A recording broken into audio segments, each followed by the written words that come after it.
didukung oleh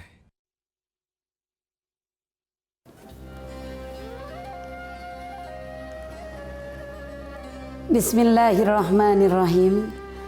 Assalamualaikum warahmatullahi wabarakatuh.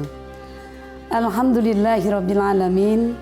Allahumma shalli ala sayyidina Muhammad wa ala ali sayyidina Muhammad wa barik wa sallim. Pemirsa yang dirahmati Allah, ketika kita berbicara bisnis, dan saat ini kita berbicara bisnis kaum milenial, maka kita tentunya akan ingat kepada bisnisnya Rasulullah SAW. Karena ketika kita saat ini berbicara kaum milenial berbisnis, maka Rasulullah SAW sejak beliau berusia 13 tahun, bahkan sejak lebih kecil dari itu, beliau sudah belajar berbisnis. Karenanya ada hal yang harus kita contoh pada bisnis Rasulullah SAW. Apa diantaranya? Wa innaka la'ala khuluqin azim. Sesungguhnya engkau Muhammad memiliki budi pekerti yang sangat besar, yang luar biasa. Budi pekerti itu tidak hanya untuk hubungan ritual kepada Allah saja, bukan hanya untuk hubungan keluarga suami istri saja, dengan anak-anak dan cucu saja, dengan para sahabat saja, tetapi akhlak mulia itu diterapkan pula dalam urusan bisnisnya Rasulullah SAW. Kita tahu dan kita sudah mengenal bahwa akhlak Rasulullah dengan sifat siddiq, amanah, tabligh, patonah.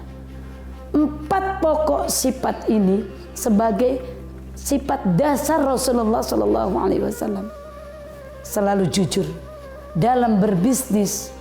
Akhlak utama yang harus diterapkan adalah kejujuran. Jika kita berbisnis dengan tidak adanya kejujuran, jangankan sukses, berwaktu panjang pun insya Allah tidak. Inilah yang betul-betul dipegang oleh Rasulullah dalam sisi bisnisnya beliau. Pebisnis saat ini menyampaikan barang kualitas super, tetapi ternyata kualitas standar itu sudah merupakan hal yang tidak jujur.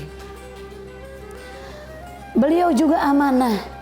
Beliau ketika dititipin oleh Siti Khadijah, barang yang dibawa oleh Rasulullah untuk diniagakan, untuk diperdagangkan dengan harga pokok sekian dan keuntungan sekian, mulai dari harga pokoknya sampai keuntungannya seluruhnya oleh Rasulullah disampaikan kepada Khadijatul Kubra. Semuanya ini adalah modal pokoknya, ini adalah harga dasarnya, ini adalah keuntungannya. Amanah. Wa atidal qurba haqqahu wal miskina wabnas sabil. Berikan hak-haknya kepada kerabat kita, kepada orang miskin, kepada ibnu sabil, kepada yatim, semuanya diberikan. Ketika kita memegang amanah, maka seperti Rasulullah berbisnis, bisnis Rasulullah dengan penuh amanah. Dan beliau juga tabligh, komunikatif.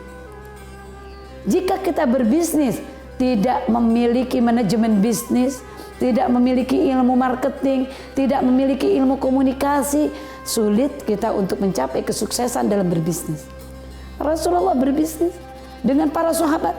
Kita tahu bagaimana sahabat Rasulullah Abdurrahman bin Auf, seorang konglomerat yang luar biasa, bisnismen yang luar biasa. Kita tahu Umar bin Khattab, Utsman bin Affan, semuanya adalah konglomerat. Semuanya teman diskusi bisnis Rasulullah SAW. Kemudian yang terakhir adalah patonah, cerdik pandai, pintar membaca pasar, pintar mensiasati segala macam keadaan.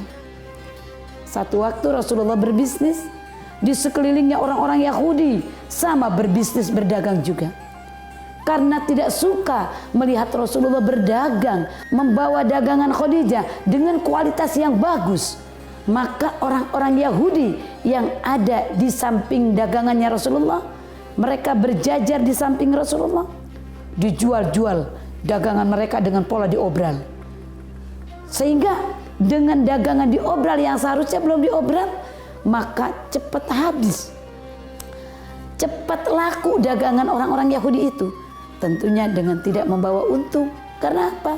Karena tujuan dagangnya untuk menghalangi jualan Rasulullah jangan laku.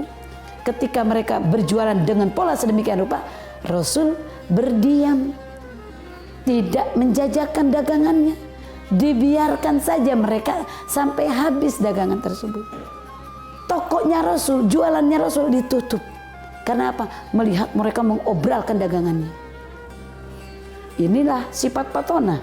Ketika mereka habis dengan tidak membawa keuntungan karena diobral, Rasul buka jualannya, Rasul buka tokonya. Tentu saja orang-orang yang memang butuh mencari dagangan yang berkualitas, mencari barang yang berkualitas akan datang kepada Rasulullah. Yang tadinya menjual hanya untung 1 tingkat menjadi 2 tingkat. Karena apa? Karena pesaing-pesaingnya sudah tutup karena barangnya habis dengan tidak membawa keuntungan. Ini sifat Rasulullah yang pokok, yaitu 4 dijadikan dasar untuk berbisnis saat ini.